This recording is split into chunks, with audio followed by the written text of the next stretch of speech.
Built in 1913, the Gary Public School has been a historic landmark here in Ybor City for many years, but recently Mother Nature proved too much for this building to handle. As a result, cases of abandoned horses continue to rise, and rescue organizations stress potential horse owners do their homework prior to buying one. Investigators recreated this grow house from entirely seized materials, from the insulation to the electrical board, the pot plants, the chemicals, and even the air filter used to mask the scent of the pot. Rumors are flying about Brett Favre's next move, and many Tampa Bay Buccaneers fans say they wouldn't mind seeing him wearing pewter and red. As Hannah approaches, stores here in Central Florida are continuing to stock their shelves with batteries, flashlights, and other preparation items. Here in downtown Orlando, a crowd of Republicans anxiously await the results of the 2008 presidential election. Central Florida News 13 and UCF partnered up to host a debate between Democratic candidate Jerry Demings and Republican candidate John Tegg Tuesday night. Now, Barack Obama has also said that he will officially resign his post in the Senate on Sunday, and on Monday he plans to meet with Senator John McCain to discuss improving Washington. Live in the newsroom, Brittany McClain, UCF Nightly News. In the wake of Hurricane Ike, Floridians continue to feel the pain at the pump. The American Automobile Association reported a 6-cent increase in the price of gasoline nationwide, hours after Ike made landfall in Texas. Rising gas prices and fears of short supplies led to thousands of complaints of price gouging at gas stations across the state. The state attorney general's office warns that price gouging is simply unacceptable. Those that think they're going to get away with this simply for their own profit, they will get caught. And $25,000 a day is a pretty steep penalty. The state attorney general's office says they've received over 700 complaints of price gouging statewide.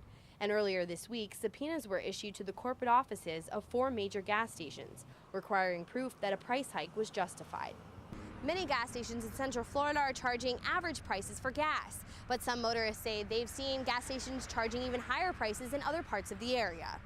This week, the Valero gas station in Pine Hills was selling regular gas for $4.79 a gallon. Valero is one of the gas stations under investigation for price gouging. Motorist Anthony Battaglia thinks price gouging needs to stop. That's pretty ridiculous, and I would definitely have to report it to authorities because that can't go unannounced. The state attorney general's office urges consumers to report a station they suspect might be price gouging. In Orlando, Brittany McClain, UCF Nightly News. Hundreds of Republican supporters filled the Orlando Marriott on election night, eager to support presidential candidate John McCain. Many came wearing red, others sported stickers, buttons, and even hats. But as the night wore on, it became obvious Barack Obama would be declared the winner. I think you had a great opponent, and then they made a couple of tactical mistakes, and that's how we got the result. McCain did do a very good job, but I think he could have done some things better. He wasn't really aggressive enough. Later that night in his home state of Arizona, John McCain joined his wife Cindy and vice presidential nominee Sarah Palin. There he spoke to a crowd of supporters as he delivered his concession speech. Whatever our differences, we are fellow Americans. And please believe me when I say, no association has ever meant more to me than that. Throughout his speech, McCain congratulated Obama on his victory and urged Americans to unite together. Most importantly, he shared his gratitude with supporters. Thank you all very much. In Orlando, Brittany McClain, UCF Nightly News. A room at the Hillsborough County Sheriff's Office was filled with unusual items this morning. Millions of dollars worth of marijuana, growing paraphernalia, guns, and cash were displayed, all seized by the Hillsborough County Sheriff's Office during an operation called Indoor Outlaws. The 5-month-long operation targeted homes in Hillsborough County, which investigators say were used as illegal grow houses for marijuana.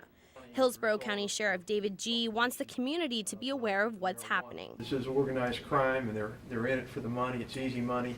And they're doing this in neighborhoods right here in suburbia, and they're hiding in plain sight.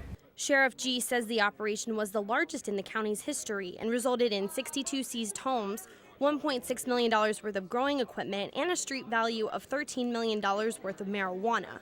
However, Sheriff G thinks the most troubling discovery is the dangerous makeup of the marijuana itself. This marijuana is different from any other marijuana. It's considered what they call the Delta-9 content. the tetrahydrocannabinol is 50% higher than it was 10 or 15 years. And it's through development and cloning and all the things that they've been able to do. Investigators recreated this grow house from entirely seized materials, from the insulation to the electrical board, the pot plants, the chemicals, and even the air filter used to mask the scent of the pot. Along with the recreated grow house, Corporal Luis Armante, a member of the Narcotics Task Force, talked about the numerous items found inside the homes. If you in an average of your house, you turn all your lights on in your house, this is equal to if you turn all your lights on in your house for one day. The Hillsborough County Sheriff's Office says they will continue to crack down on grow houses and hopes the community will play an active role in reporting any suspicious activity. In Hillsborough County, Brittany McClain, News Channel 8. A new poll shows John McCain takes a 7-point lead over Barack Obama in Florida. The poll shows McCain up 50-43 in the Sunshine State. Nationally, McCain is also in the lead, according to Gallup. That poll gave McCain a 6-point boost in voter support since the Republican National Convention earlier this month. Officials say the jump is due in part to more political independents now supporting the Republican candidate. The Orange County Health Department wants to make sure your kids are safe from lead poisoning. Every Thursday morning from 9 to 10, you can bring items to the Environmental Health Office located on Mercy Drive to be tested for lead. For the first time in its history, UCF has more than 50,000 registered students. Although official fall 2008 enrollment numbers won't be available until October, the admissions office says there are currently more than 43,000 undergraduates and almost 7,500 graduate students at UCF. Also decided on Tuesday were several amendments to Florida's Constitution. Among the amendments passed was Amendment 2, which will define marriage as the union between one man and one woman. Amendment 3, which will allow tax exemptions for hurricane-related home improvements or renewable energy improvements, passed by 22%.